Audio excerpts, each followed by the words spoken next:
দেখছো। তো আজকে আমি একটু রোলটা অন্যভাবে বানাবো, তো রেসিপিটা দেখতে থাকো। তো প্রথমেই বানাবো আলুর তরকারিটা। তো এখানে দুটো বড় সাইজের আলু নুন দিয়ে হালকা সেদ্ধ করে এরকমভাবে একটু সামান্য বড় করে কেটে রেখে দিয়েছি। দুটো মাঝারি সাইজের পেঁয়াজ কুচিয়ে রেখেছি। 4-5 কোয়া রসুনকে থেতো করে রেখেছি, এখানে পেস্ট করিনি আমি। আর একটা মাঝারি সাইজের টমেটোকে পেস্ট করে রেখেছি। আর এখানে নিয়েছি আদা আর কাঁচা লঙ্কা বাটা। কড়াতে তেল দিয়ে দিয়েছি, তেল গরম হয়ে গেছে। আর এখানে একটা ডিম ফাটিয়ে তাতে গোলমরিচ আর নুন দিয়ে গুলে কড়াতে ছেড়ে দেবো। তো আপনারা এখানে ডিমটা স্কিপও করতে পারেন, ডিম না দিলেও চলবে। ডিমটা একটু ঝুড়ো ঝুড়ো করে ভুজিয়ার মতো একটু লাল লাল করে ভেজে নেবো।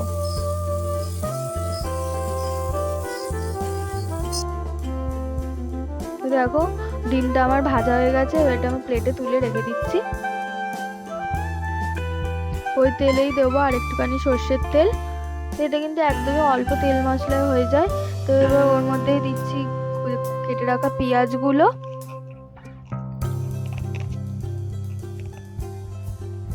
আর দেবো ওই থেতো করে রাখা রসুনগুলো দিয়ে একটুখানি ভেজে নিতে হবে। তো একদম পেঁয়াজটা একদম লাল করে ভাজা যাবে না,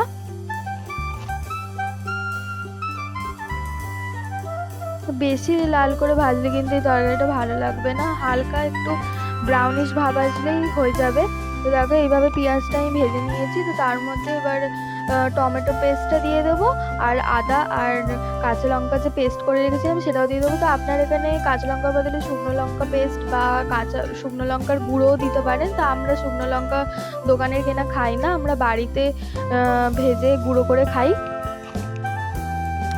তো তারপরে এবার দেবো এখানে গুঁড়ো মশলা। তো গুঁড়ো মশলা তেমন কিছু নয়, এখানে দেবো হলুদ গুঁড়ো সামান্য পরিমাণ মতো, আর দেবো অল্প নুন। তো আলু সেদ্ধতে কিন্তু আগে থেকেই নুন দেওয়া আছে।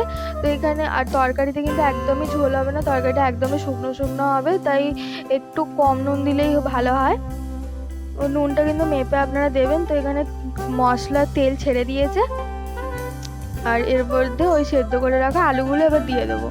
দিয়ে আর একটুখানি ভাজাভাজি করে নেবো, একটু ভেজে নেবো।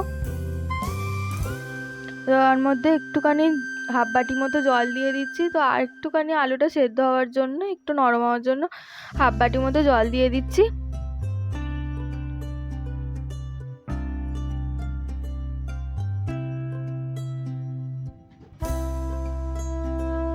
আর আমরা যে বাড়িতে যে লঙ্কা গুঁড়ো আমরা বানিয়ে রাখি, তো আমি সেই লঙ্কা গুঁড়োটাই ইউজ করছি, আমরা দোকানে কেনা লঙ্কা গুঁড়ো খাই না। তো আপনারা এখানে চাইলে লঙ্কা গুঁড়ো দিতে পারেন।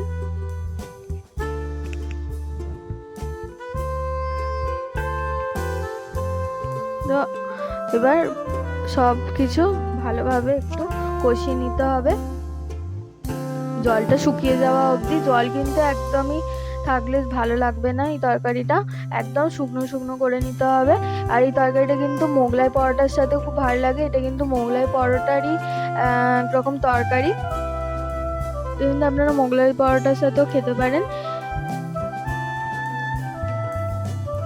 তো এবার কষানো হয়ে গেছে, এবার ওর মধ্যে ওই কুচো করে রাখা ডিমগুলো দিয়ে দিচ্ছি।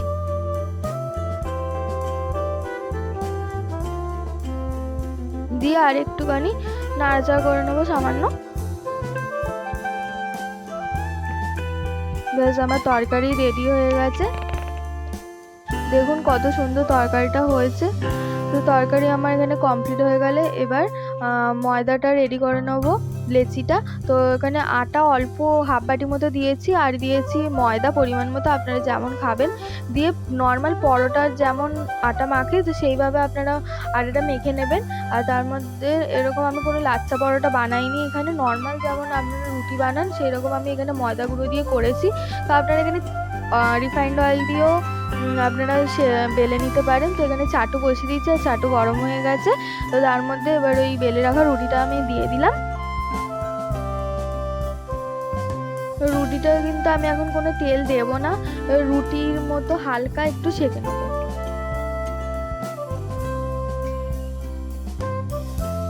দেখুন আর একটু হালকা সেঁকা মতো হয়ে গেছে। তো এরপরে দেবো 1 চামচ মতো রিফাইন্ড অয়েল আর একটা ডিম নুন দিয়ে গুলে নিয়েছি এখানে, আর হচ্ছে চাটুতে দিয়ে দিচ্ছি। ডিমের শেপে একটুখানি ছড়িয়ে নিচ্ছি।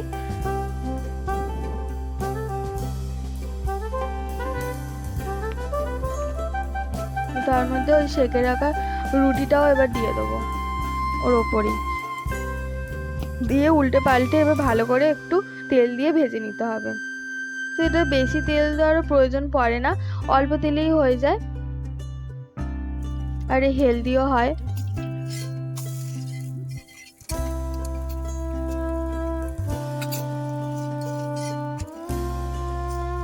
দেখুন একটু লাল লাল করেই আমি ভেজে নিচ্ছি। এবার সবগুলো এইভাবে ভেজে নেবো। তো এরপরে একটা খবরের কাগজকে আমি চৌকো করে কেটে নিয়েছি। তো আমার কাছে খবরের কাগজই ছিল, তো আমি এটাই ইউজ করছি। তো আপনারা অন্য কাগজ ইউজ করতে পারেন, আমার কাছে ছিল না বলে আমি এটাই দিচ্ছি। এবার ওই তরকারিটা দিয়ে দিচ্ছি, আর এখানে দিচ্ছি শসা কুচি, আর দেবো পেঁয়াজ কুচি, আর দেবো কাঁচা লঙ্কা কুচি। তো কাঁচা লঙ্কাটা আপনারা ঝাল কম খেলে স্কিপ করতে পারেন। আর এখানে দিচ্ছি চিলি সস, আর দেবো টমেটো সস। এবার যেমনভাবে নর্মাল রোল মোড়ে ওইভাবেই মুড়ে নেবো, আর পেছনটা আটকে দেবো যাতে পেছন থেকে না আলুগুলো পড়ে যায়।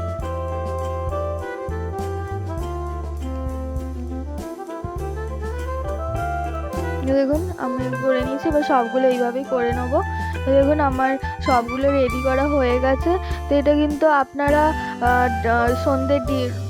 সন্ধ্যের নাস্তা বা রাতের ডিনারে খেতে পারেন, খুব টেস্টি হয়। তো আজকের মতো এতটাই, দেখা হচ্ছে নেক্সট